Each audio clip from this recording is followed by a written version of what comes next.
need to just revamp our education system. Because you know what? We don't learn anything. It's never it's not comprehension. It's just retention. It's just rote. That's it. We never get it. We just keep it long enough to spit it back out, pass the test, and we get rid of that. Right? It's like the teacher gives you something, you go, okay, I got that. The time for the test, okay, here you go, giving it back to you. Done with that. It's like our brains a big Etch-a-Sketch. We go. Okay.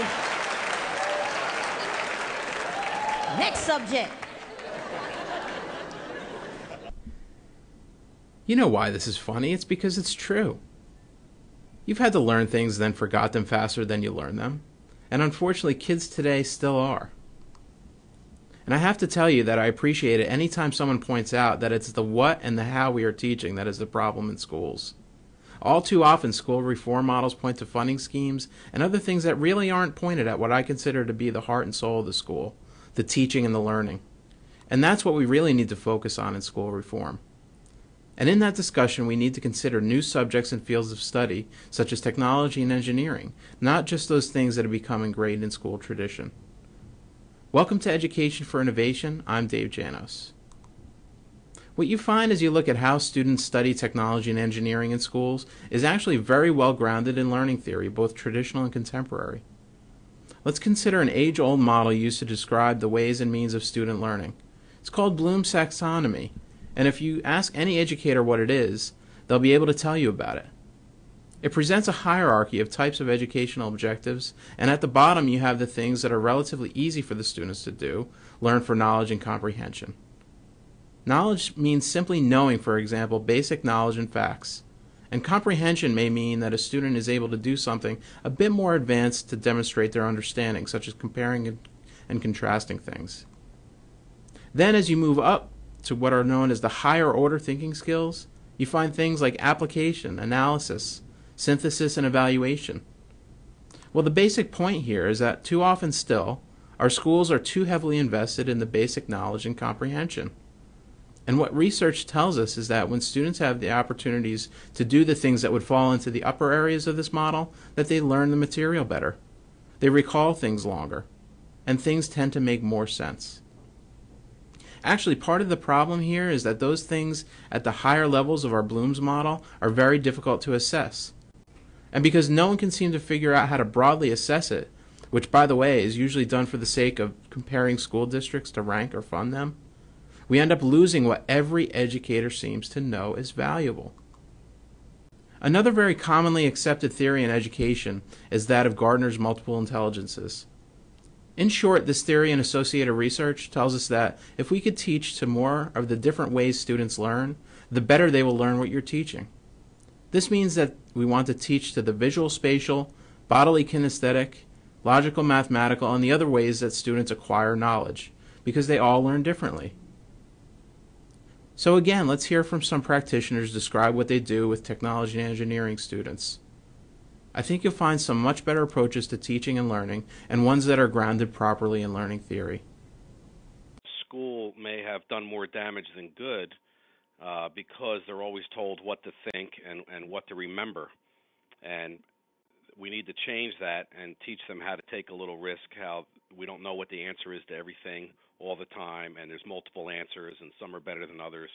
And that really helps build the self-esteem when a team of young kids solve a problem and they see the solution and it's tested and it's proven that it works. The classroom, practice that some of the teachers are doing are just that. They're just going through motions, plugging in numbers of formulas and pictures.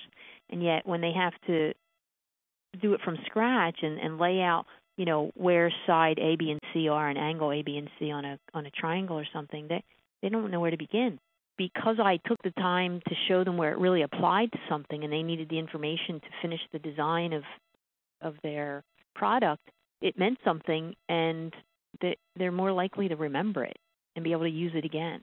I think these are things that are unique to us because of the nature of the type of class that we teach and the situations that we can put our students into, where it's applied learning versus theoretical learning. A good educational theory tells us that if you want kids to learn, teach them theory and then have them apply it. I'm saying that's That's good, but it's not good enough. It's wrong-headed. It's not even wrong-headed. It's headed wrong. It ought to be turned backwards. We teach application first. And people ask, well, how do you teach application if the kids don't know it? If we can give them design problems that fall within their experience, they can apply what they know to that problem, and then we can use that or a combination of several design challenges strung together as a foundation for them to grasp the theory. These other classrooms are stopping at knowledge, recall, comprehension, and a little bit of application. There's no synthesis and evaluation of what they're really going to need this stuff for. And that's what I find we're able to provide to the students, that we can actually get them coming into design problems from different angles where they wouldn't have normally approached it, or it wouldn't be presented to them in such a nice, neat package, and they've got to work through it.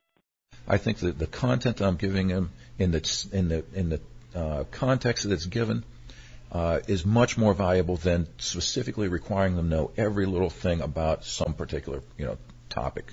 Until you actually do it, I don't believe you understand it. You generate meaning by doing things, and when you do something, you at the end of it you can reflect back on it and say, I understand why that worked or why that didn't work, and you truly become an educated person. I know that if we went back and talked to John Dewey, he would have said that project-based learning was important because it brings all the subjects together, and that when one subject is learned side by side along with another one, because they're dependent on each other and they're within a singular context, that project-based learning, the things that you learn through that project stick with you longer. You can recall them better. You have multiple contexts for recollection, as opposed to learning the subject separately. When a student can take concepts that are used every day in science and math and apply them to something that's a hands-on design and build, there's many benefits to a student being able to experience this. So the four disciplines work together as science and math build up content knowledge. An application scenario in a technology or engineering style classroom can reinforce and work together and tie them together on a global level. So if you think back to our previous episodes about what students are doing when they study technology and engineering, you find that all these things are very well grounded in learning theory. Students design products and systems to solve problems, and that requires them to analyze a problem or situation and apply knowledge to solve the problem. Designing something is, in and of itself, synthesis. And evaluation is actually one of the steps in the problem-solving process that we teach students. Also, designing a product or system requires students to think in terms of physical space, and when they actually make a project, it becomes more meaningful in a bodily kinesthetic way. These are the types of things we need to prioritize if we want students to learn, and if we want to teach them true innovation skills. We need to change what we teach and how we teach it, and consider new subjects in the school curriculum rather than the ones we've simply accepted because of tradition. It's the only way to take the Etch-a-Sketch learning out of the mix. Thanks for watching and listening. We'll see you next time.